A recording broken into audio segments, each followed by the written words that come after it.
calling in all the way from LA. Yeah, Los Angeles, California, mate. Yeah, it's 9:30 here, which always surprises me. Every time I speak to somebody back home, they're like, "What time is it there?" And I'm like, "It's always the same. It's always 8 hours. It doesn't change. Stop asking me what time it is. Figure it out yourself." Yeah, I did have to look myself. I looked and took a little bit of sorting out with the time difference and that. But yeah. Yeah. How long have you been out in LA for? I moved here last October. I think I was on. Well, for people who don't know, I'm an actor, and I was on a show for about 5 years called Emmerdale. And after it, I finished in October, and about 3 days later, I just decided to come and do a bit of a recce in LA, to see if I liked it. So I moved here for a month. Really enjoyed it. Enjoyed my time here, and thought, you know what. I've lived in a lot of places, but never abroad. So why not give it a go over here? And you know what? It's just like St. Helens, but with the sun. Whereabouts in LA is it?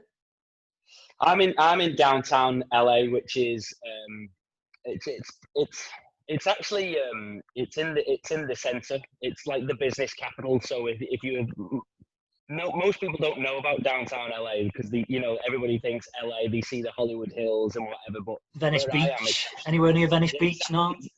Yeah, I'm not. I'm about 10 miles away. Right. Which isn't bad for LA. To be that far away from something. But it's like I'm in like the financial capital, so it's all like skyscrapers and stuff. It looks a bit like Wall Street in New York. That's Right. the only thing I can really compare it to. A bit like Gotham. Yeah. Yeah. What's it like out there at the moment with the COVID epidemic? It's a lot. They took it a lot more seriously over here than the UK. I think. All right.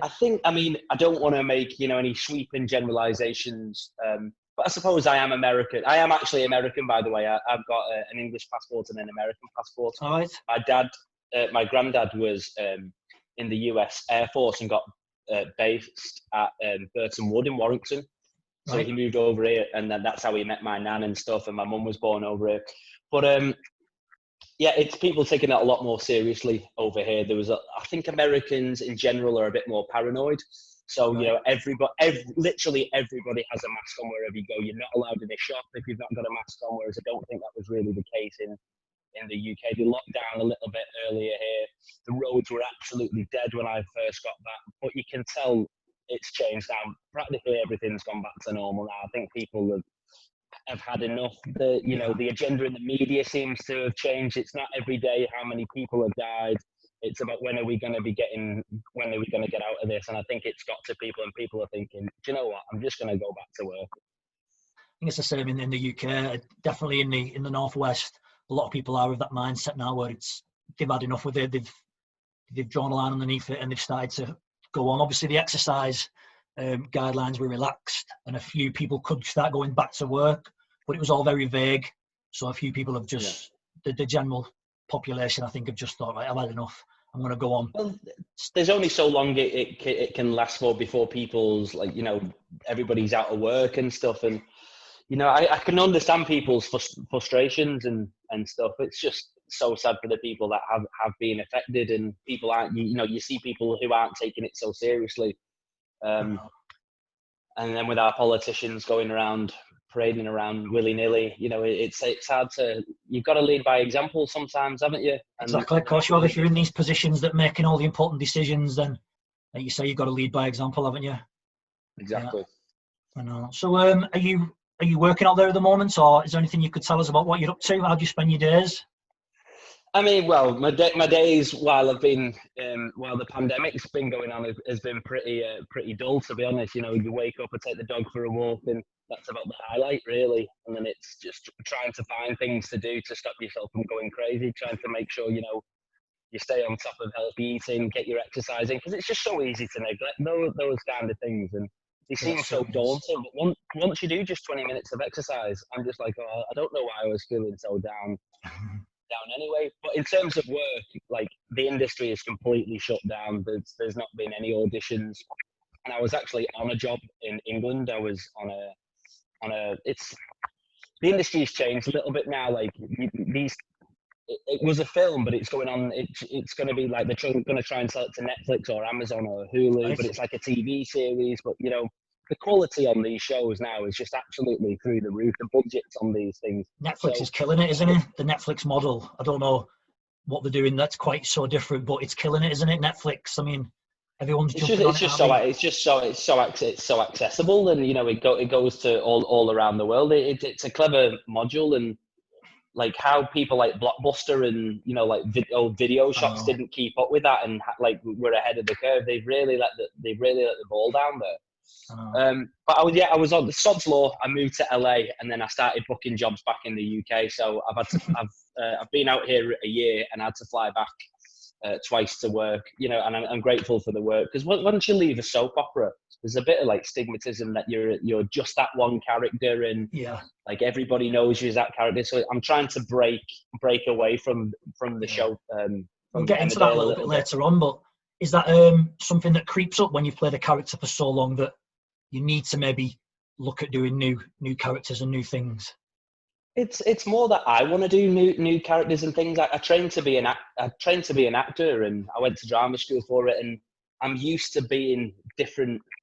I want to take on different parts and be different characters, and you know, push myself and challenge myself to do a new accent. And Emmerdale was great, but there's only so much I could. Once I had established my character, I couldn't just start doing a different accent or walking differently or anything like that. So you know, I was kind of bound by the rules that the show and I had already made. So it's just trying to break away from that and not be seen as that one character, which proves which can be tricky, but I think I'm on the right track. But you never know. That's the difficult thing about being an actor, is there's no clear trajectory for how your career is going to go. Some people blow up, some people don't. Some of the best actors I've ever worked with was just doing fringe theatre in London, and we were making no money. And I was watching these lads, and I was like, I just can't believe how talented you are. And they just don't get a look in, because it's all about knowing the right people, getting exposure and stuff like that. It's a tricky one. Is that a different game, being on the stage compared to being on the screen? In terms of like having fun with it, you know, they both come with different pressures. You know, when you're doing a theatre show, you've probably been rehearsing for 6 weeks, and you know that on the night, if it goes wrong, you can do it this way, or you can try something different.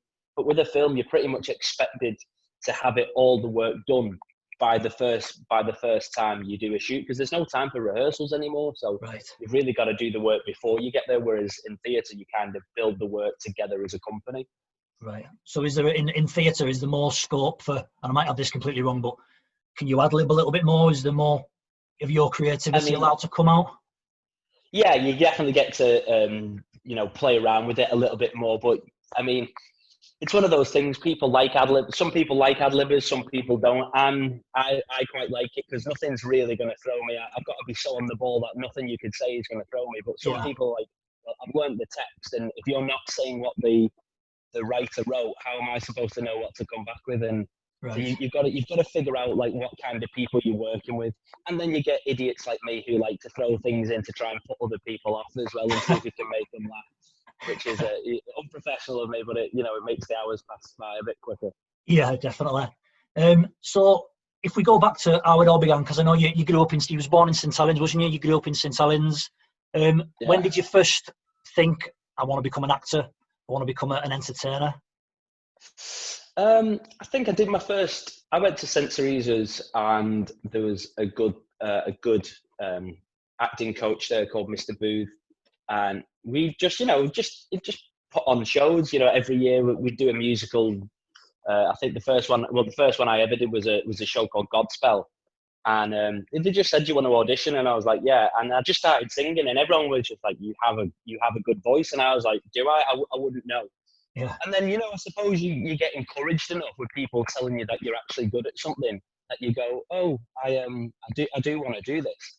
And I'm dyslexic, and school had always been a struggle for me. Even at primary school, I was always in the bottom set. I had one-to-one tutorage, somebody with me, like trying to keep my attention on the page. Not that I was naughty, but I was just disruptive to the class if I wasn't, if someone wasn't like almost pinching me by the back of the arm, going, "Come on, concentrate." So I think that at primary school was the first taste of it. Then you get to high school and they're putting on bigger shows and there's the older kids. And I went to audition a couple of times and I just couldn't bring myself to do it. I thought my friends are going to laugh at me too much. Right. So I remember walking to the audition and seeing people on the stage singing and dancing, and I was like, "No way am I doing that! I'll never live it down." And then 2 years of wanting to go into the auditions, I finally started to break away from some lads that I thought, like I like you, but you're going down one path. I think Yeah. that's not my lad. And actually, going back even further than that, my mum had been to a fortune teller when I was 4 years old, and the fortune teller had told my mum that I was going to be an actor or a director.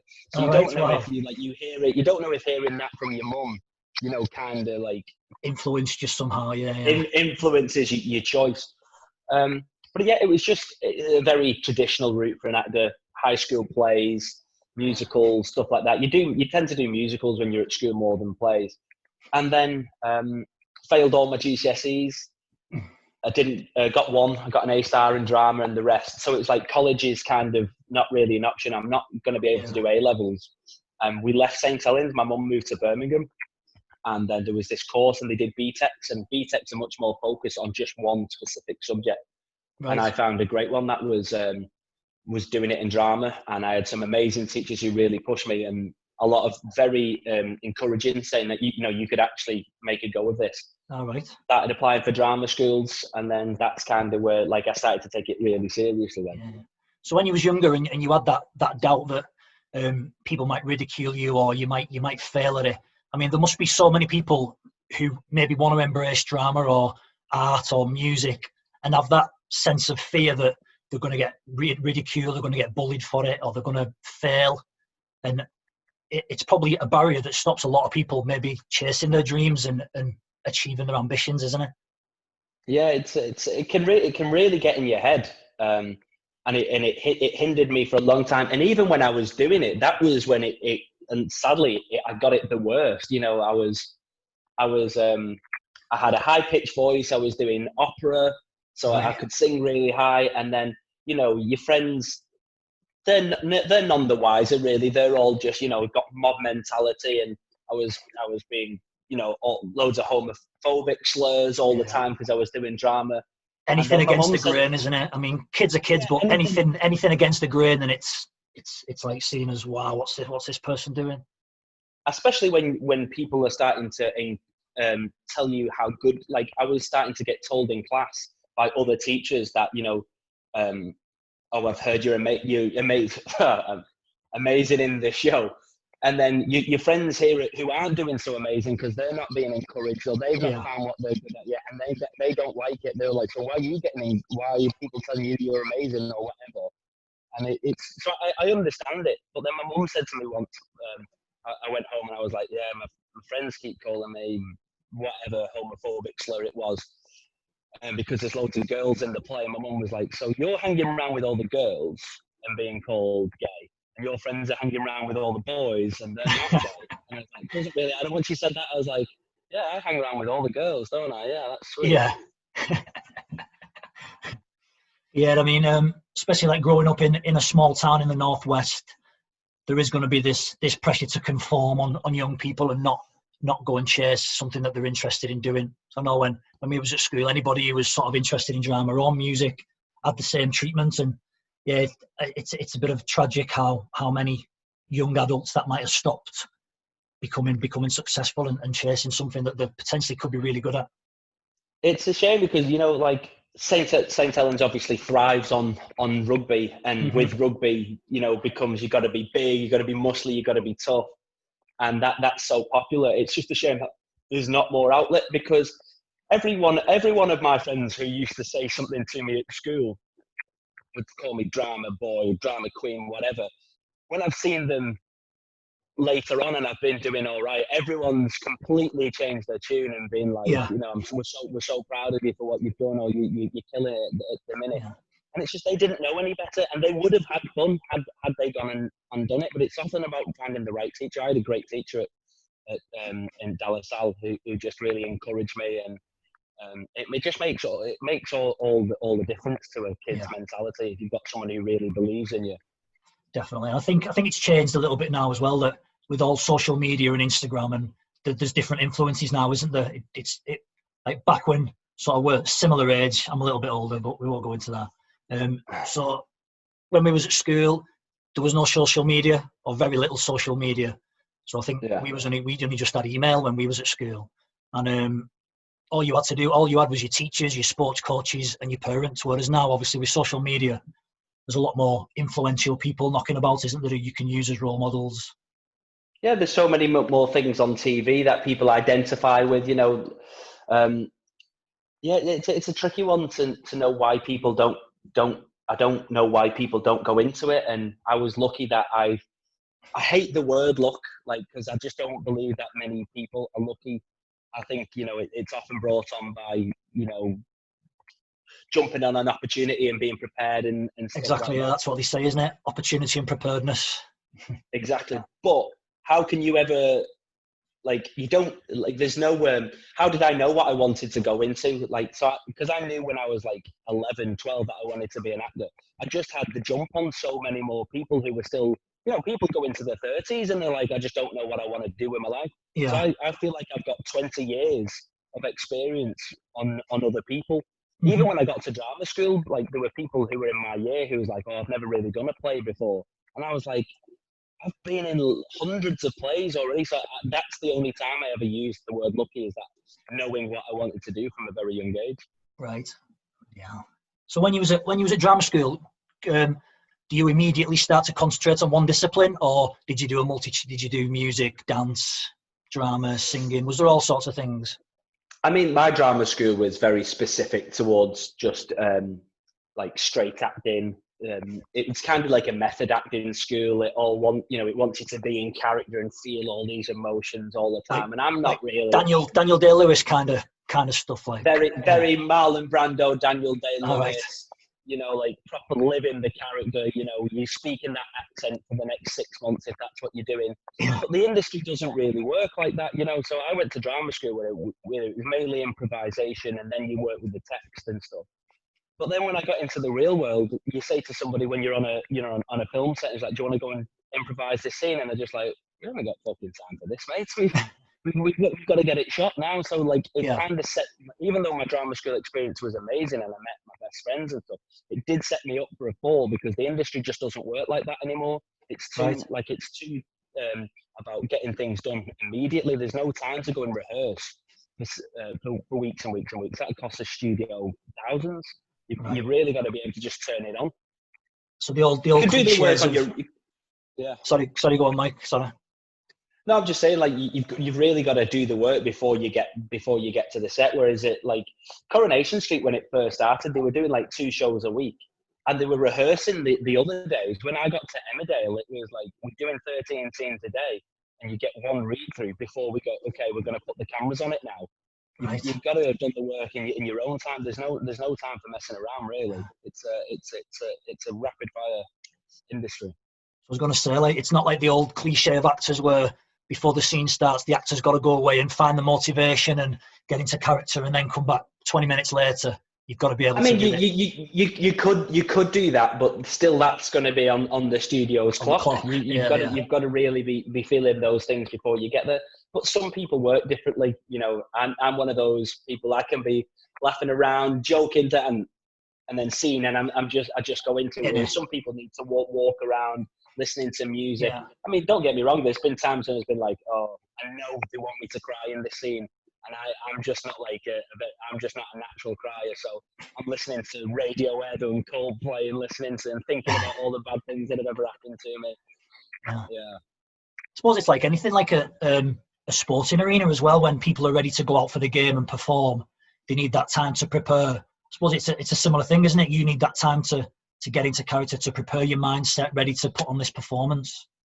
Yeah, I think it's more about getting the distractions out of your way. It's really, most things are about focus, really, is just having your mind on the task at hand and not being influenced by other things. And I think that's what an actor is kind of good at. Because when I think in my first 3 months of Emmerdale, my grandma died. we were really, really close. Right. And she'd been very, very supportive of my career. And she died on the Sunday, and on the Monday I had to go into work, and nobody knew. Like, just because it's just like I just can't bring that to work right now. Yeah. Like, not that I'm not feeling it. It's just like I've got to get a job done, so I've got to shut everything else out, and that's really, in my opinion, what a professional does. And I'm not saying if you take time off because of you've lost someone, that's absolutely fine. It hits people in other ways. It was just that I know my grandma would want me to carry on, so that's what we're gonna have to do. There's an element of being able to compartmentalize things and come back to it later. Like you say, have that focus for whatever you're doing in that moment, and then come back, and then you can start the grieving process or whatever. But yeah, especially with grief, it doesn't hit you straight away anyway. It takes, I think they say it hits people 2 years later or something like that. Right.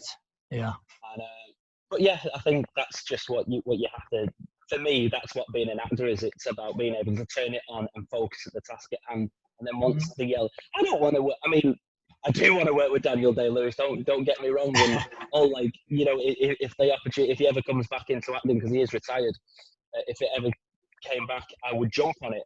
However, do you want to be on a job with an actor who genuinely think, whatever the part is, like if that actor genuinely thinks he is half man, half dog, and he only barks at you for 6 months, or you can be working with some lads who are great fun, and after at the end of every day when they yell cut, you're just like, should we go to the pub now?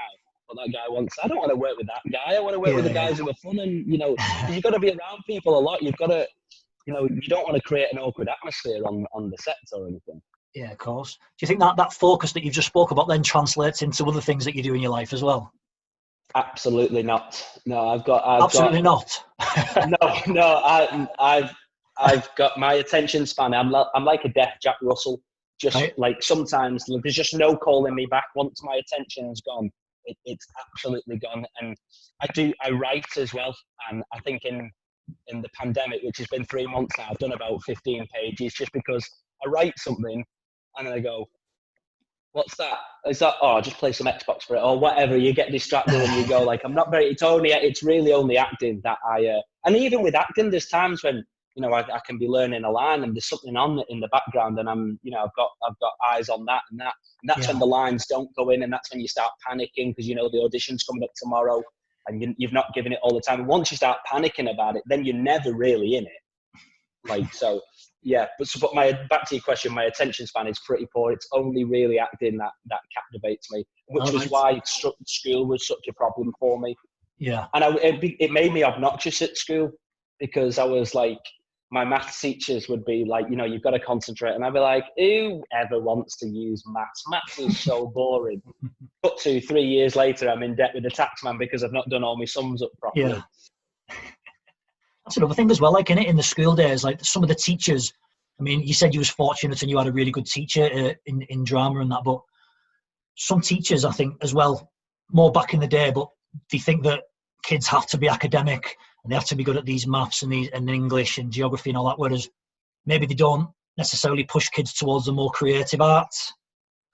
Well, people don't, before recent, like nobody in St. Helens before Johnny Vega showed up we had no actors. I mean, we had like a couple of successful musicians. My dad was actually in a band that were doing quite well, and you have like the Beautiful South and stuff like that. But there was no real actors, so if you don't know that people can make a living from acting, why would you ever steer your son into, especially when you've got like everyone's family probably worked at Pilks and that's how they made the money, and money is the most important thing for putting food on the table. So I can see why people kind of shunned away. Suppose it's similar to video games now and computer games, whereas back so much money in it. 10 years ago, it was like, why are you doing that? You're going to be wasting your time. Whereas now there's lucrative money in there in computer games and streaming games and all that. Well, I actually do. Like I get a bit obsessed with games, so I have to step away from them for a couple of months because like I'll just start thinking about Call of Duty all of the time. Right. And I'll wake up early and I'll be like, I'll go and play. So I have to step away from it. But I watched some kid the other day and he won like 3 million. He won like a competition and he won 3 million. And I remember, and I used to watch a lot of games and stuff like that, and I can go online and I'll just type in Call of Duty and watch like the best plays. And I remember someone saying to me, they were like, "Oh, why are you such a loser? Why are you watching people play games?" And I'd be like, "What are you doing later?" And they're like, "Oh, we're gonna go watch the football." You're going watching someone play a game. That's all I'm doing, and this kid's getting 3 million for it, and you're going watching. And no offense to the athletes, but they ain't making 3 million a game. Or so it's completely opened up. But I do disagree with like the some of the social influencing things. I think it is. I mean, who am I to say? But I do think it puts a negative view of the world out there for kids who are online. Like I watched some Love Island kids the other day, and it was her 21st birthday, and she got like a car, and she had these balloons everywhere and like champagne breakfast, and I was like, and then I've got 21-year-old sisters, and I was like, I don't want them thinking that that's what you're supposed to have at 21, because that's not the real world. Yeah, the creating I do new social norms, aren't there? Like what's I do battle with it. Like I think social media is an amazing platform, but I do think it has like a very negative impact on kids. And I've been guilty of it as well. You know, I follow Sonny Bill Williams, the rugby league player. I don't know if he's still active or something, but you just see pictures of him and you're like, is that what guys are supposed to look like? I do not look anything like that guy. And then you start worrying about yourself. You look at yourself in the mirror and you're like, Jesus Christ, I'm looking so skinny today. I did the same thing a few days ago. There was a British sprinter who was doing an Instagram workout with Ant Middleton. And I can't remember this sprinter's name off the top of my head, but he was in good nick. And I was like, totally like, I didn't do the workout because I was totally pissed off that I didn't look anything like this sprinter. It makes you feel sick. You know, you look at Anthony Joshua or The Rock, and you're just like, Jesus Christ, I'll never look like that. And then you hear your girlfriend saying, "Oh, that Aquaman's fit," or the guy who plays Thor is fit. And I was like, yeah, they're like 6'5". Of course, they're fit. Like, I'll never be that big. Yeah. What do they say? Comparison is the thief of joy, innit? So I've never heard that one, but I like it. Yeah, comparison is a thief of joy. I don't know who said it. I've heard it in some podcast or read it in some book or whatever. But it's similar to one of the reasons why I set up Incremental Gainz. I mean, the tagline is try and improve on yesterday every day. So every day, like by these conversations that we're having, you can take like one little bit and use it and implement it in your life and compare and improve yourself on yesterday, but not comparing yourself to other people, just comparing yourself to how you were yesterday. That's kind of the motivation behind why I've done this. Yeah, it's got to completely about your own journey, hasn't it? And like just being that little bit better than you were yesterday, and just knowing something more, eating a bit healthier, and just so many little things like that just build up. Like if I listen to a podcast when I wake up, when I go for a dog walk, or I read a chapter in a book, I feel a little bit smug about it when I turn it off, because I'm like, now I know more than everyone else. So I'm like, I feel a bit better. I feel like I'm a little bit higher than everyone else because I'm learning. But if I just go in there and I just scroll through my phone and I'm just looking at stupid memes or whatever, you don't realise. But after about an hour, you're like, I could have been so much better if I just. I know you feel dumber, don't you? You do, and you don't realise how much time you're actually like. My phone, it can tell you, what time you spent on each app.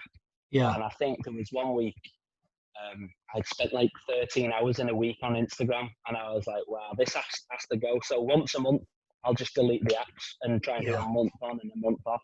That's good though that your phone's keeping you accountable, though, isn't it? It's good that it's making you feel like that. Yeah, but it just makes you feel guilty, and then you feel even worse, and then it's a negative thing. And I get this like phantom thing now with my phone, whereas like I think it's gone off when it hasn't.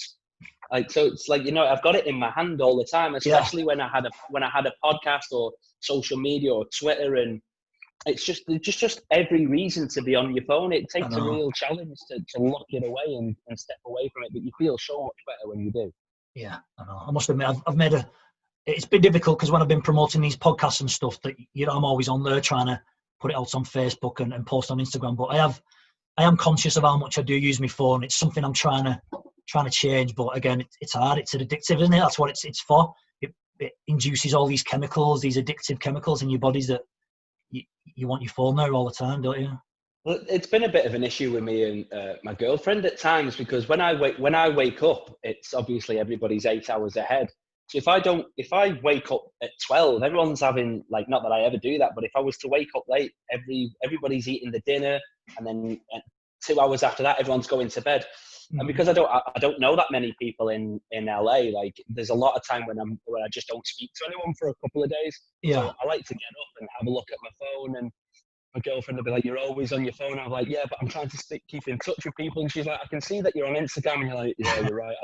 I went to answer a message, and then before you know it, you just automatically swipe into the look, and then you post your podcast. You want to see what people are saying about it, and then you're looking at the likes, and you think the likes mean something, and then somebody says something negative about you, and then it rests heavy on you. And I heard a great quote the other day, and it said, "Don't take criticism from someone that you would never take advice from." And I was like, that is brilliant. Yeah. But it's so easy to get caught up on, and that's one thing that I wanted to talk about actually, is that Instagram kind of like ruins like compliments for me, because, you know, when you're on a show like Emmerdale, hundreds of thousands of people watch it. You post a picture of yourself, and then, you know, however many people start complimenting you. But after a while, you don't even appreciate it anymore, because you're getting so many. But then one guy will go like, "Yeah, you're a skinny rat though," and then that's all you fixate on, and that ruins your day. And you want to know what he looks like, and it's a horrible cycle. Yeah, that's the one that takes up all your energy. None of the good, flattering, appreciative quotes. No. And people have said it to me before. People like, because I like, for my sins, I like an argument on Twitter. Who doesn't, like, you know, if someone's got something to say, I'm the first one to clap back and go, you're not getting away with it. Just because I'm on the TV doesn't mean that you can say stuff to me and I'm not going to respond. And then people are like, "But I said that your hair looked really nice and you didn't even like the tweet." And I was like, "No, shit, why am I? You focus on the negative sometimes." Yeah, constantly. I know it's a funny, like, human trait, isn't it, that we always focus on, like, the negatives and not necessarily the positives. I don't know why we do it, whether it's some sort of ingrained in our genes to help survival or something, but we do always focus on the negative. I'd love to get to the bottom of it. Why? Because I'd love to be able to shut that part of my brain down and not focus. But that's kind of the line of work I'm in. I'm setting myself up for criticism. I think that's why somebody was speaking, I think it was George Clooney was speaking about, why do actors get paid so much? Because I often think that, like, I've been up for adverts before. In fact, I was doing a short film with a lad, and the lad was up for an advert. And the night before the morning of his shoot, his agent rings him and went, "Listen, they're going to go a different way. They want somebody who doesn't look like you anymore. So they're gonna give you the money that they would have paid you for the day." Right. They sent him the wrong contract, and it was for a Twix advert, you know, the chocolate bars. Yeah. To go on a global buyout to go around the cinemas, and it was 120 grand for a day's work. And I was like, who came up with that number? Like, it's like, if you just said 13,000 for a day's work, like, anybody would go, "Nah, no way, not enough." It's like, who comes up with these ridiculous numbers? But it's because actors are willing to put themselves out there and open themselves up to criticism, which a lot of people are terrified of. A lot of people are terrified of public speaking or people saying negative things about them. That's one thing as an actor. It's just like, so when people do say negative things about me or whatever, it's just like, yeah, do you know what? This is what I signed up for. It's not nice, and I'm not going to act like it didn't sting a little bit, but it is kind of the nature of the beast. Yeah, I never thought of it that way, to be honest. And it is such so vulnerable. You're making yourself so vulnerable, aren't you, in terms of being there on the screen, trying to portray a character or whatever. You're the most vulnerable. You're the most vulnerable you could be, I think, aren't you? It's the biggest. It's the most popular fear in the world is public speaking. Nobody wants to have to do like a speech at a wedding or something. There's just so much pressure. But actors are going out there doing that daily and saying, "Come on!" And especially now with social media, it's like everybody's got an opinion on everything. But that's just the way it goes. It's interesting. Linking onto that, what I wanted to talk to you about as well was, again, going back to this. Maybe if you can like motivate kids in terms of dealing with failure as an actor. when you graduated and you're looking for jobs and stuff, I assume there's so many knockbacks before you get your big break. How do you deal with that failure? How do you deal with constantly being knocked back or told you're not fit for this role, you're not fit for that role? How do you cope with that? I suppose that there's always a reason why you're not getting it. And a lot of the time when especially for an actor, you didn't get the job usually because you're just not right. It's not that you suck or anything. So it's not personal whatsoever. It's just it's never personal. It's like, if a role comes through for me and it said 6'5" black guy, I'd just be like, well, I can't do that. There are jobs that you can't do as an actor, so that's the first thing that you have to do is that it's not your fault for doing it. But then putting up with the repetitive blows of, when you were close to getting it, like the first audition that I did outside the drama school was for Shameless. And they'd been stringing us on for weeks saying it's between you and another lad. And when I didn't get it, I was absolutely gutted. And you go away for a couple of days, you reset, and you just can't remember why you're doing it and how much fun and joy it brings to your life. And what's that, Jim? It's a bit cliche, but Jim Carrey has that. I don't know if you've ever seen his speech. I think he does it to like Harvard or something. He talks about his dad. His dad was an amazing musician, and but he didn't follow his dreams because he wanted, to make money for his family. So he just got a regular job as an accountant or something, or in an office or whatever it was. And he said after 15 years, he gets fired. But the moral of the story is you can fail at what you don't love doing. So you may as well do what you love and what makes you happy, because you're going to fail at everything. Everybody makes mistakes along the way.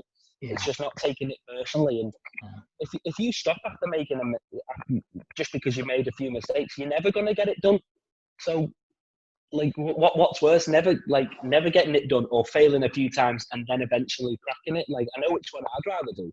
Yeah, I think it comes with what mindset you've got about like perceived failure, isn't it? If you can use failure as just feedback and use it as a mechanism for growth, then it's not failure, is it? You've not failed at something. You've just tried, put yourself out there, and you've learned something.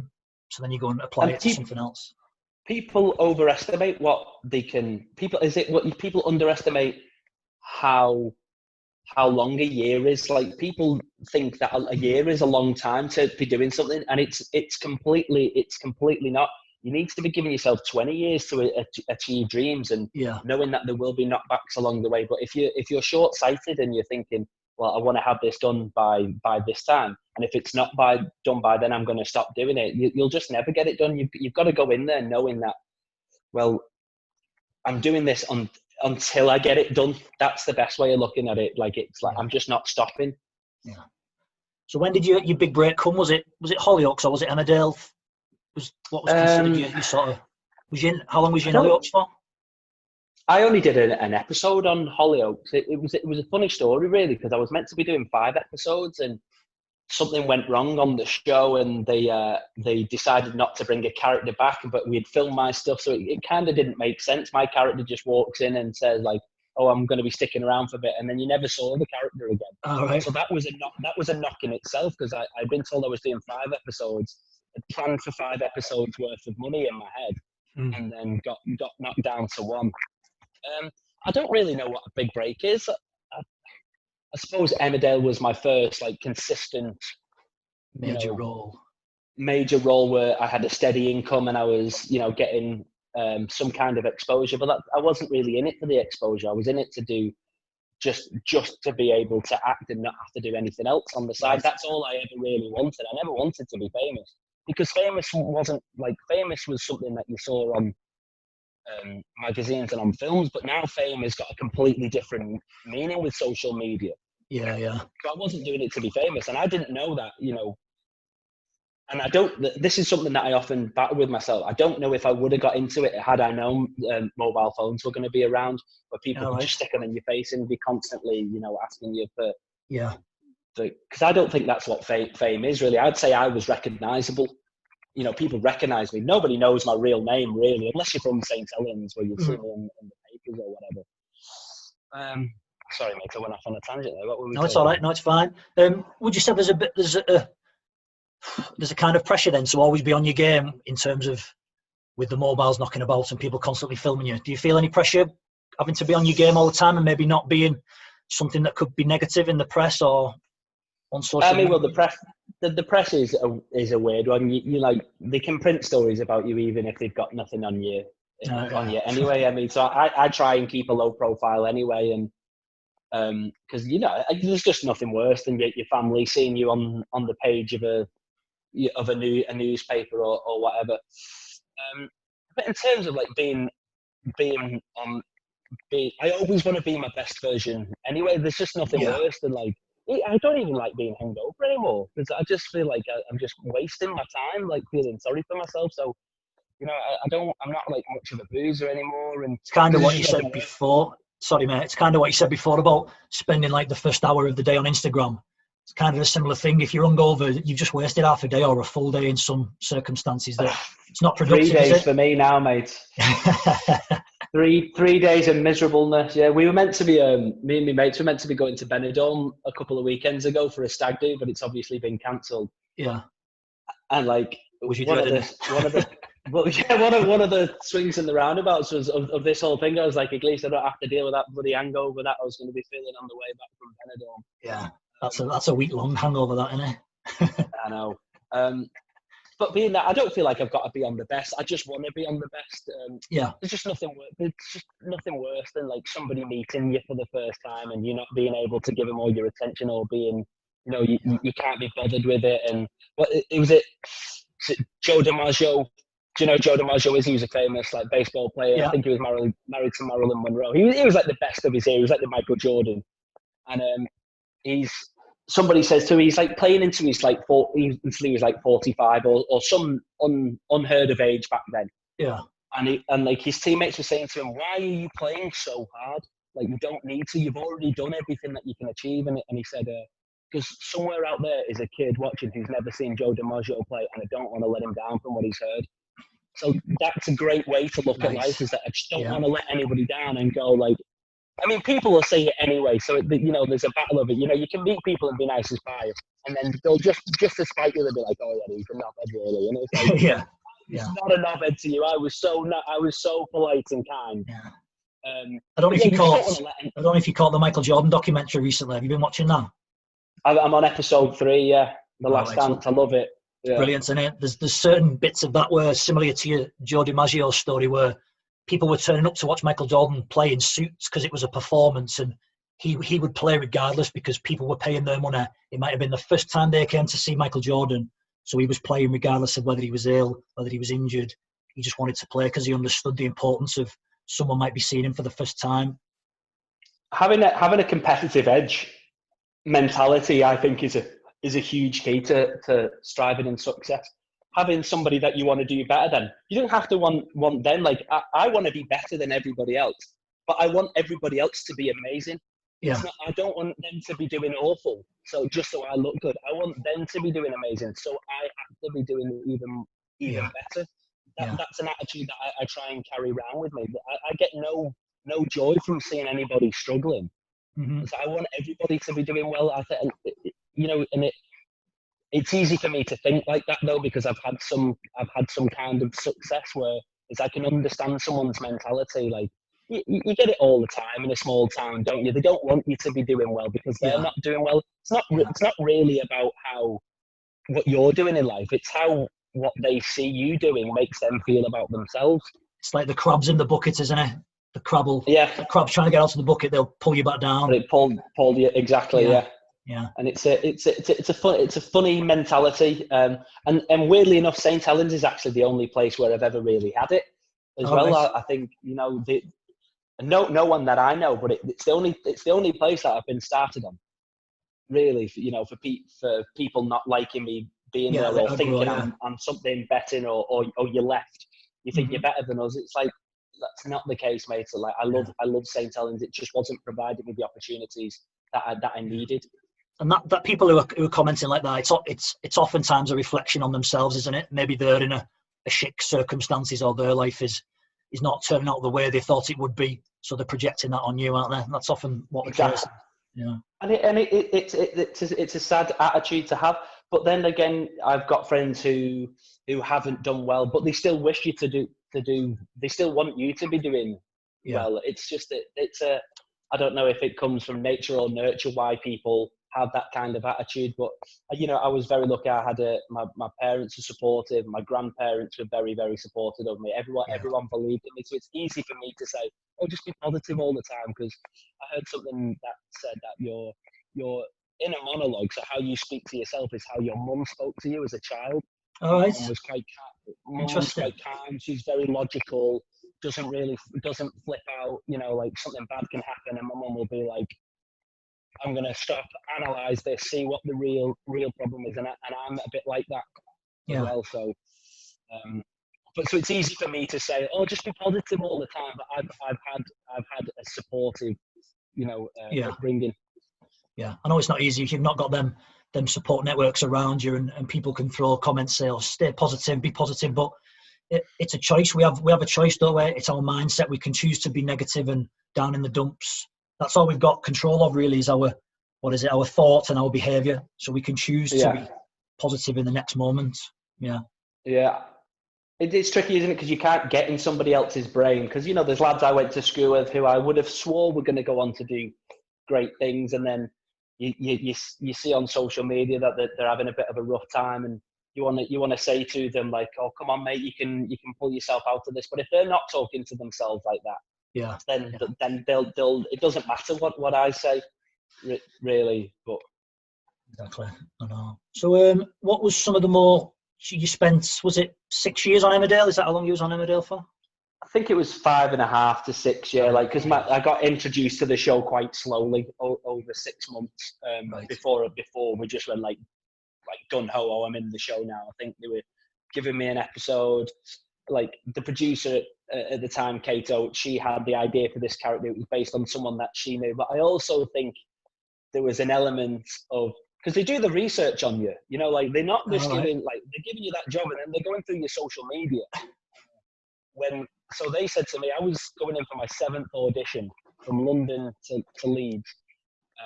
And I was like, at that point, I was like, 7th audition, like, what more do I need to do, man? Like, I've shown them everything that I can do.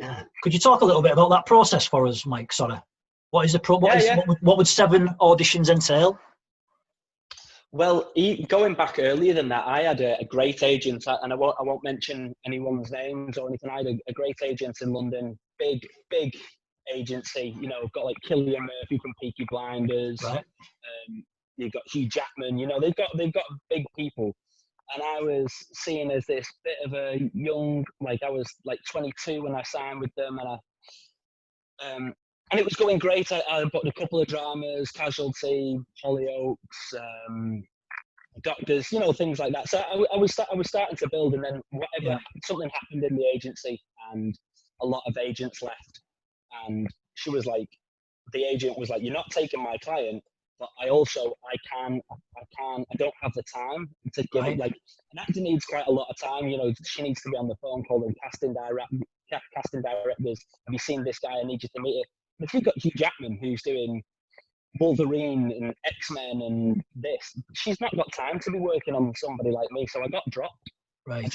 I was about to go on stage actually to help a friend out for a play that I'd been called in last minute, and just as I was about to go on, my emails pinged, and I looked at it, and it just said, "This is a really hard email to write." And I went, I know what the rest of that email is going to say. Just got my phone, threw it over my shoulder, went on stage, and messed everything up because I was I wasn't focusing. It was kind of rich of me to say, like, I can compartmentalize. What did you say? Sorry?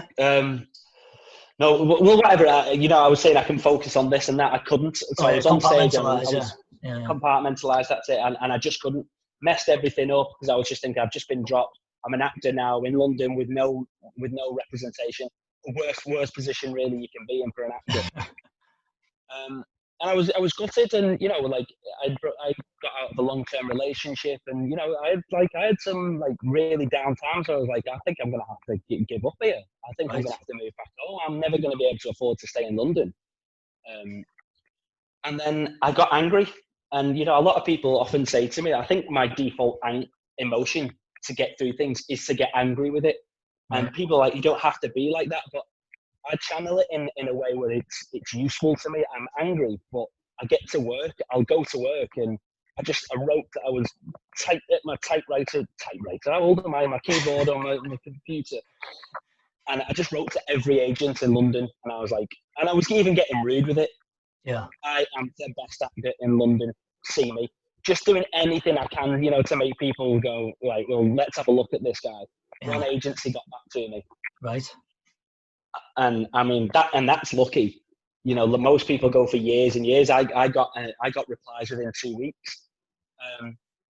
But that just shows me, like, people say, oh, you're lucky to get a response. I was like, no, I don't know if I believe in this, but I feel like the universe was rewarding me. I got to work. Mm-hmm. And because I got to work, an opportunity presented itself. Yeah. Yeah. So this agency bring me in, and they're like, yeah, we like you. We want to see some of your stuff. So I send them all my show reels, and I think I went into the office, and they were like, can you do a monologue for us? And I was like, oh, fucking hell. So just busted out anything I could. And then I got signed by them, and the first audition that they got me was Emmerdale. But then my old agent rang me and was like, oh, we've seen something come through. Emmerdale are asking for this, I sent a breakdown for this character, and we think you'd be amazing for it. And I was like, well, that's great. But like 2 weeks ago, you didn't believe in me. Like, you dropped me. So, and I said, I've been signed by someone else, and I'm going to have to take the audition with those guys, because it would probably be smart to be with you guys because you're a massive agency. But now I know that the faith isn't there, and you didn't really think the loyalty was important. The loyalty's gone. I'll never trust you guys. So I signed with went with the smaller agency. And then when I was in there, because I was still angry about that, I'd worked with this agency for a long time, and we were close, and I would go into the office all the time, and I was doing it manipulatively. I'd go in on a Friday, take a bottle of wine in, and just be like, have a great weekend, guys, but fucking remember me and get me some auditions. You've got to play the game a little bit. Yeah. So I was angry at them, and because I was angry at them, I was like, I am getting this part, and they are going to rue the day that they drop me. Yeah. Not that they would notice, with huge stars like this, but there's a lot of money that comes in it. There's like a 12.5% cut of my wage would be going to them. Right. And for not much work, when you're on a soap, you're in the soap, the agent doesn't need to do much anymore, really, other than your contract. So I was determined to get it. And then, 7 auditions later, I'm going to London. I'm going from London to Leeds every time, and they don't pay for your travel, and that's like 120 quid a go. And right, I was working as a teaching assistant in London, and I was only on 70 quid a day. So rent in London, your food in London, your booze in London, the three essentials. That takes out your way. Asking me to go to Leeds for 120 quid, it's almost one of those I can't afford to go. Yeah. Like I'm just gonna have to go, but I figured it out. And then on my 7th audition, they took me into a meeting. It was the producer and the casting director, and then they just said, "We've tricked you. We're not auditioning you. We want to give you the part, but we want to see just how much do you actually want this, because we've gone through your social media, and you are out of control in the things that you say to people, or all right, you seem like you've got a bit of a party boy lifestyle. You have to really tone that down, or be very careful with it once you get in the limelight." And I had how old was you then, Mike? Sorry, how old are you at this point? 26. Right. And when I was 26, I thought I was a man, and now when I look back, I was like, Jesus, I was just a young lad. Who didn't really know what he was doing, and I was retweeting things, by rappers or that had like bad profanities in it, and they were like, you can't do this once you're in the limelight. You'll upset too many people. You really need to change how the world is going to see you, and that's something about social media. Like I've got my sisters; they often write things on on their Facebook statuses, and now I'm just like, oh, it's going to come back and bite you in the arse. This. That's the thing with posted stuff, isn't it? It never goes away. It'll always be there somewhere, won't it?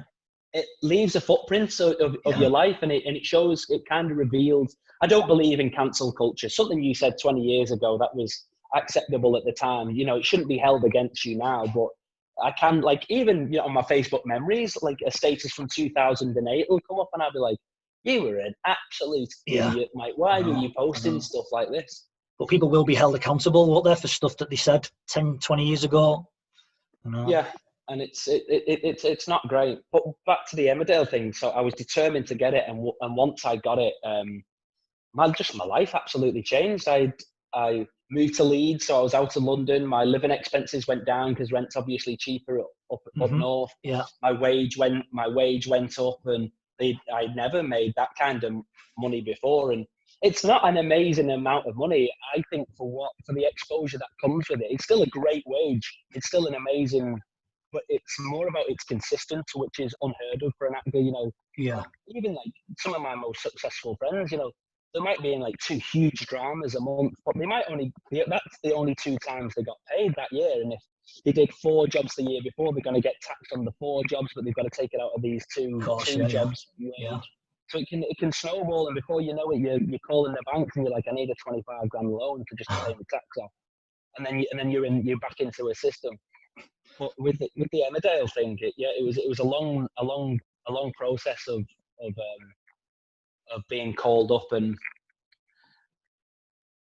just after the 7th audition, I think I was almost like, I'm not going to do any more. I'm not doing any more auditions for you. There's nothing more that you can see now. Yeah. So they're just trying to test you, and even in the auditions, they were trying to catch you out. They were like, tell us. I won't say the lads' names because I do remember them, but there was 7 lads in my 5th audition, and the casting directors just went, I want you all to tell us a secret that nobody else knows. And 2 lads just go, yeah, I've slept with my best friend's girlfriend. And I was like, why would you say that in a job interview? You've just shown them that you're not trustworthy. Yeah. You had to be on your toes all the time. As soon as you walked through that door, they were analysing you. They wanted to know how you were going to be. If you were sleazy or whatever kind of attitude you had. They were watching you all the time. Sorry, the dog's barking. Hey, Ringo. Sorry, mate. It's all right, mate. I'm surprised my dog's not made an appearance here in the corner. She normally does. So yeah, he just wants attention. That's all. Yeah, but I suppose that you're going for them auditions. They've got a brand to protect, haven't they? Whether it's Emmerdale, Hollyoaks, their brand. Yeah. You're representing their brand. When you're not on the telly, you're in the public eye. You're representing their brand, aren't they?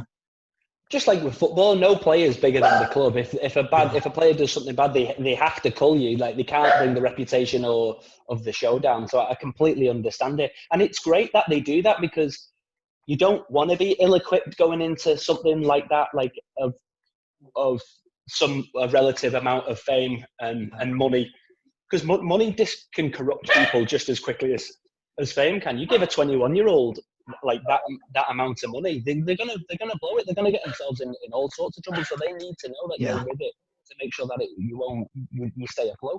Yeah, it's interesting. It's a point of view that I've never really thought about before. But any sort of young adults watching this who have got aspirations to become an actor or on the TV or anything, and they're putting stuff out on Twitter and Instagram now that they think isn't going to have any repercussions from it, if they're looking at that, then that could be the deciding factor at the end of the day, couldn't it?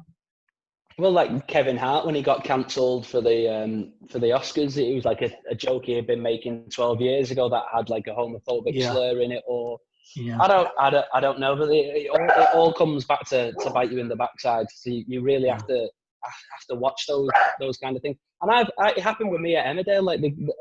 Like they called me into the office a couple of times and were like, you can't say that, and I won't say what it is, but they're not even bad, but it's just like, you are offending somebody somewhere, so why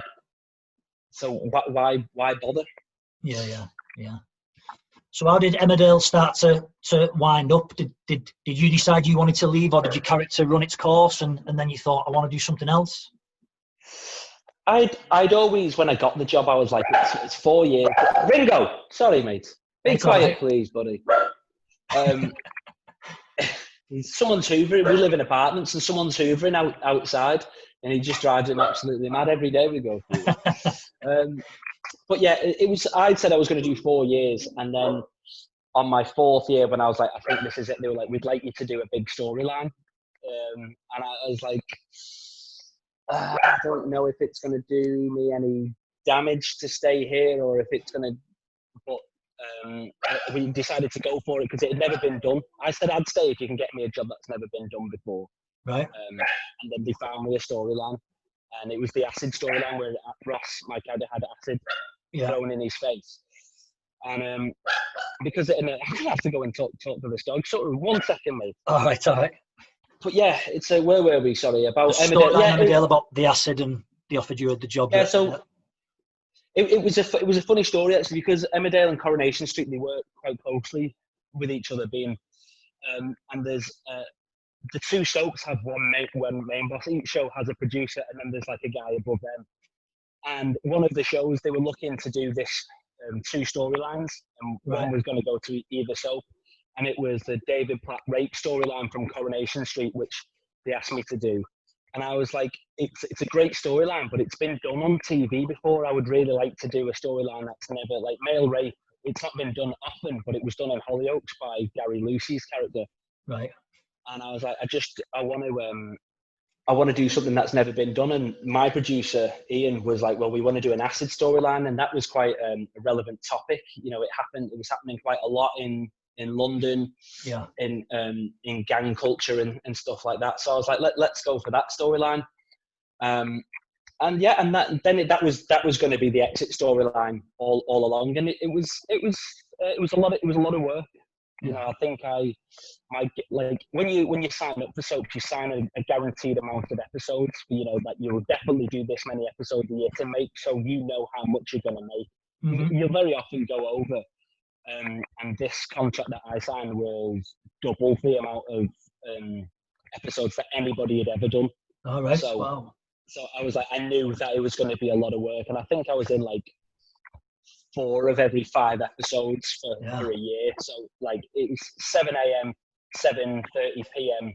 was just constantly in the door. No rest for the wicked, really, on that one. What was the reaction like to the acid storyline? It was. I didn't really see too much of it because there aren't actually that many. Even though, like, I think there was something like 2 a week in London. I mean, it's like with anything. Every storyline that any soap does, you always get people going, that's not what it's really like. Yeah. We can only do a dramatized version of it. We can't show like the ins and outs. There's things that we're just not allowed to show. Yeah. You know, because we're a post-watershed, you know, so we have to be delicate with it. And there was things that I would have liked to have taken a bit deeper and a bit darker. And I would have done things differently with it, but I think ultimately we had a great concept. But a few things went wrong, like the producer left halfway through, and a new producer came in, so to kind of take the eyes off the ball and stuff. You know, just because when producers are changing over and stuff. But they did a great version of it. But that's not. I left because it was just like, I don't want to be here for too long before. It's the only thing I'm ever known for. I want to try and get in, get out, get my exposure up. I've had a great year of making like regular money, but now it's back to the never knowing when I'm going to get paid again. Yeah, is that scary? I mean, not for me. I mean, it's scary because when I was at Emmerdale, you watch the bank balance go up because I'm very smart with my money. I say smart, I don't invest. I just save, basically. I'm tight as cramp. Don't spend it on anything. So I watched that build up, and now I'm watching it go down again, which is a worry. But it's one of those things that I'm thinking you are investing in yourself, Mike. If you don't do it now, then you'll never do it, and you've just got to speculate to accumulate and go like, if I get down to my last 300 quid, I'll know I've made some pretty big mistakes, but hopefully I get something in between there that just keeps it topped up. Well, this is what I signed up for. This is the nature of the beast as an actor. You just don't know what's around the corner, and I just couldn't. I'm not great with routine. I like to change it up every couple of years, different scenery, different job, and because I'd get too stagnant if I was doing the same thing. And I think like being an actor is a big part of my identity, and if I wasn't acting, I'd be unhappy, and then if I was unhappy, I wouldn't be who I am now. So, of course, yeah. So I want to carry on being me, and being me is doing what I love. Yeah. Before I know we've gone over our hour that we said, but I wouldn't want to let you go without talking to you a little bit about. I know you're big on kind of charity work and you do a lot for the Steve Prescott Foundation, and obviously you've come on here and talked to me today. Will you talk a little bit about why you get involved in charity work and stuff, and specifically talk about Everest? I know you went on the Everest base camp, didn't you? Yeah, I did. Yeah, I mean, well, thank you for your kind words, but I don't feel like I do a lot for charity. It's weird, you see. I don't know if you know him personally. You see someone like Martin Blundell, who's My wife knows him. I don't know him personally, but my wife knows him. Yeah. Yeah. You just see like every day, it's a slog of like they're trying to make more money, and you see how hard those guys are working, and it makes you feel really lazy. It's very inspiring, but it doesn't have to make you feel lazy and guilty. Yeah.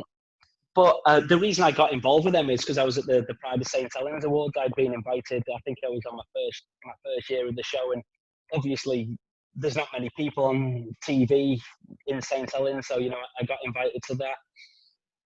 And I'm sat there with a few guys, and they'd done Kilimanjaro the year before, and I was hearing all about it, and I was like, that sounds awful. That sounds terrible, the way you guys just described that to me. They were telling me all stories about they were vomiting and throwing up and losing weight, and a couple of gin and tonics, and I was like, "Oh, you're doing Everest next year? Sign me up!" And they held me to it, and it was one of the best decisions I ever made. That well, first of all, coming at it from a completely selfish point of view, is that I got to see some of the world. So, but then on building on that, Taylor Prescott was my roommate through that, and doing it with him when we actually got to base camp, we were exhausted. We were like, I think we had been trekking them for 11 days. Right. I got altitude sickness on day 2, and every day I was just like vomiting out the other end as well. It was pretty grim, and I think I lost something like 7 or 8 kilograms in like 10 days. It just dropped off me. And then, we got to base camp, and I was in the first like 5 people to get there, and everyone else like showed up within an hour or something. And then I just saw this 14-year-old boy walking towards me who'd lost his dad, and it wasn't about charity anymore. It was about us all coming together as a group to help a young man who was grieving about his father. And it really hit home. And then obviously the actual charity side, watching the money go out to the Rugby League Benevolent Club and who it helps, and the people of St. Helens and food banks and stuff who really rely on it. It's just if you look at it completely selfishly, it just makes you feel good helping other people, and I really get a kick out of that. And I suppose that's why I do it, really. And I've worked with not a lot. I've worked with the food bank in St. Helens, and I had a battle with that with my mum, because my mum was like, please post it on your social media, Mike. You'll get so many more people come and donate food if you tell them that you're going to be there. And I was like, but I don't want to be that guy who's like, look at me, I'm working at the... So, I had the 2 wolves on either shoulder. It's a tricky one. Yeah. Eventually my mum got in my head, and he was like, so you either drop your ego and it doesn't matter what people think about you, and you help more people. And I was like, well, bloody hell, Mum, when you put it like that, I'm obviously going to have to do that one, aren't I? Cheers.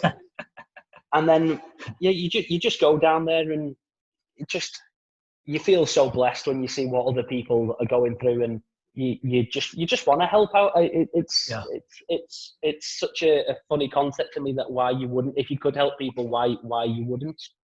I think it's took, especially from my point of view, looking now at sort of the local community, and that with this COVID epidemic and people being in isolation, the one good thing that has come out of it is people are a lot more aware of maybe the neighbours. Maybe before this, you wouldn't really talk to your neighbour that much, whereas now we know people at the top of the street, we know them at the end of the street, and we're asking more about our community and our neighbours. I think that's one good thing that has come out of it. Yeah, hopefully it brings everybody. It's such a weird concept, that, isn't it? That in England, you don't really talk to your neighbours, but they're the people who are literally closest to you should something go wrong. So you should get to know them, especially in a small town like St. Helens. There's only like 100,000 of us, 120 if you count Newton New Willows. So that's not that many people. More people follow me on social media than that. So we should really be able to come together and help everybody else. And that's why I really rate the Steve Prescott Foundation for doing what they can for and other charities in St Helens. It's just that I am closer with the SPF. But it's a tough slog for these charities, because especially when there is only 100,000 people. That's only 100,000 people that you can go to and ask for donations, and there might only be 5% of those 100 people that can really afford to it, and then you've got to keep going back to them, and so it's a tough slog. So those people at the SPF have got so much admiration, and people like you doing things like this. It's not easy, mate. So congratulations and well done. No, thanks, mate. I appreciate that. It's something I've wanted to do for a while, these podcasts, but we've got the time to do it now. Do you not do yours anymore? Did you say you had a podcast? I had a podcast about the UFC. Like, I'm an MMA enthusiast. Like, I started training when I was like 18, 19, and I just absolutely love Muay Thai. And I did jiu-jitsu, Brazilian jiu-jitsu for a couple of years, and then got bored of not being able to punch people while I was doing it. And so I only really concentrate on Muay Thai now. Right. And I mean, like, I did some the other day for the first time. I hit pads with a mate for like the first time in about 6 months the other day. And like the next day, I was like, my hip, I'm getting old. I was like, my knees are all messed up. I can't do it anymore.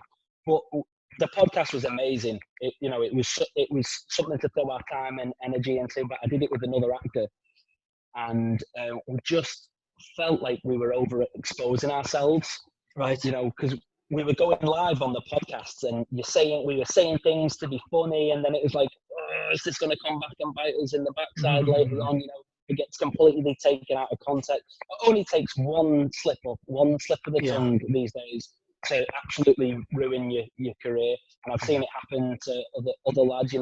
Like I said, Kevin Hart. I think he said something was gay, and then it's just absolutely cancelled. And even though like, we were not trying to offend anybody. It was all for fun and our love for the sport. Just, we felt like the more people know about us as actors, the harder it is for us to convince you that we're somebody else. Yeah. When we're doing our acting, so we're like, let's just delete all this for now, and we can always go back to it. But the market's saturated. Podcasting is not an easy. It's not an easy. Not everybody can be Joe Rogan and making 100 million and exactly. I know. Like, people were asking me, like, why are you doing it? What's the end goal? And I was like, well, there is no end goal with it. I'm just going to make some interesting, motivational, speak to these people, and then once they're done, if no more come of it, nothing comes of it. They're just out there for people to listen to, and in the local community or whatever, and they can get what they want from it. It's just a process. It doesn't have to be a product. You know what I mean? I listened to Oprah's podcast, and it's like my girlfriend put me onto it because I think I was battling with anxiety at the time. For whatever reasons, like being away from home or just the nature of this industry. When am I going to work again? Or I didn't get that audition. I was starting to feel a bit anxious. And she was like, why don't you listen to the Oprah podcast? And I was even like, my ego get in the way. I was like, Oprah? No chance. And then I listened to it, and now I'm like, I am so zen. I'm just in the zone and everything's fine. And they just make you feel so good listening to positive stories, positive people. It just makes you feel so good, and it's such a useful way of time hearing about other people's stories. You're so much richer for hearing these stories after it. Like, I love listening to music. I love working out to music. But when I've stopped listening to the music, I was like, if I listen to 2 chapters of a self-help book, in 3 months, I'll have listened to 4 books. Yeah. And I'll be so much smarter for it, rather than listening to the same 50 Cent song every time. That's how you grow. Like, I'm not a great reader, so listening is how I do most of my learning, really. Yeah. Just briefly before we go, I wanted to when I was stalking you on Instagram, finding out stuff to talk about today, I noticed you did some work with Vinnie Shawman. Some hypnosis work. What was that like? Well, first out, a big shout out to Vinnie, because like, we've worked together quite closely, and he's amazing. And he when he was on the Joe Rogan podcast. I don't really like, when you're an actor, you're around other famous actors, so it's like, I don't really fanboy, because one, I think it's like, I don't want to mind them, so when I've seen them, it's just like, oh, hello. But when Vinny was on the when he was on the Joe Rogan podcast, he was on with my mate Liam as well. Liam's a famous Muay Thai fighter. He's like an 8-time, and Joe Rogan loves Liam, so they went on there. I've seen him some stuff on Facebook with Liam. So what's Liam Harrison? And the sound he makes, it's in them Thai pads, is unbelievable. Yeah, it's like, mate, it sounds like another funny story, which I'll get to. But so when they were on the podcast, they gave me a shout out, and Joe Rogan looked at the camera and goes, "What's up, Mike?" And I was like, I listened to the first ever. In fact, I used to read Joe Rogan's blogs before he started his. I was on it since like day one because I was a massive fan of the UFC. And then once I was watching the podcast live and the live stream went down, I was in the back. So the stream goes down, and then Liam starts FaceTiming me, and I was like, "Oh my God, he's with Joe Rogan now."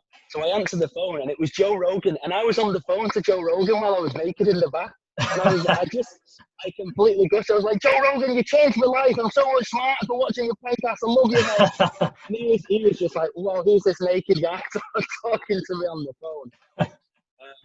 But yeah, the work with Vinny is kind of crucial, really, for getting you. It just makes you. He kind of. I don't know how to put it. It just kind of makes you see the light at the end of the tunnel and focus on and shutting out everything else that doesn't really matter in your life. And I don't actually know how he's doing it because it is hypnosis. You just kind of sit there and you're listening to listening to what he's saying, and it doesn't work straight away. Most people will they'll be there and they'll come out of it and they'll be like, "Oh, I don't feel any different. That was shit." And it's like, yeah, mate, it work. Yeah. If you put nutrients in your body, you don't feel it immediately. You don't eat fruit and go, it's not Popeye and spinach. You've got to go away and process it and think on it and rest on it and give it time. And you can't, and most people will just do one session and think, "Oh, like, why aren't I healed?" Because it's not paracetamol, mate. It doesn't make the pain go away. This is something that you've got to, it's like exercise. You've got to keep working at it. It's practice, isn't it? Yeah. And so Vinny's been amazing because I was starting to struggle with anxiety about going out. I'm a lad. I was about to turn 30. Still liked going out with my friends and having a drink. And I was going into a nightclubs, especially if it was in St Helens or Leeds, where like smaller towns. Even though Leeds is a city, it's where Emmerdale's filmed. Sometimes my nights out could be about me being in a bar. Yeah. Like everybody just wanting to come and get a picture. Everyone's having a drink. People are starting to get ruder about it. You see people that are starting to queue up now, and it's like, I'm just trying to have a drink with me, mate. Right, yeah. And then I stopped wanting to go out. I'd be walking into bars and going like, I don't think I can do this. Like it's like I was too anxious about it. I was thinking about it too much. So Vinny really helped me get that out of my system. So and I speak to Vinny every couple of days. We're really close. He's a good lad. He loves his UFC and his Muay Thai and stuff. So we've got similar interests. But his work that he does with Liam is it's so I can't think of the word. It's so important to your own mental health. Yeah, definitely. Have you ever competed at Muay Thai? I had an interclub when I was like 19, which basically means you put 16-ounce gloves on, a head guard, and shin pads, and you just all technique goes out the window, and you see who's the first one to. And even with a 16-ounce, this is how bad I was. Even with a 16-ounce glove, and he had a head guard on, I still did like this handbag kind of punch that when I hit him, it like my hand snapped on impact. Yeah. So that I mean, I would have been a professional fighter if it wasn't for that one injury holding me back. But the story about me and Liam, we watched the Conor McGregor Jose Aldo fight together. Yeah. We'd been on the night out, ended up at someone's house, and that was when Conor KO'd Aldo in like 13 seconds. So we all went nuts, and then somehow it turned into a punching competition. And Liam was like, "Right, who wants a whack off me in the stomach?" And I was like, "I can take a whack off you in the stomach." Because Liam's, he's only like 63 kilograms. I'm 6 foot and weigh about 82. So I was like, it's not gonna hurt. I mean, and I've known Liam for years, and I was like, come on, one shot's not gonna, it can't hurt me that bad. So I just stand there like this, and he hits me, and I played it off like, I'm all right. But the piss coming out of my blood was my piss was coming out with blood in it for the next couple of days after that. Yeah, so when you see him hitting those pads, that's just nothing to the impact that I got that day. But yeah, he's a terrifying human being, and he's such a nice guy as well. He's so like calm and just like, oh yeah, all right. Like there's no anger in him whatsoever when you're around him. It's only good times.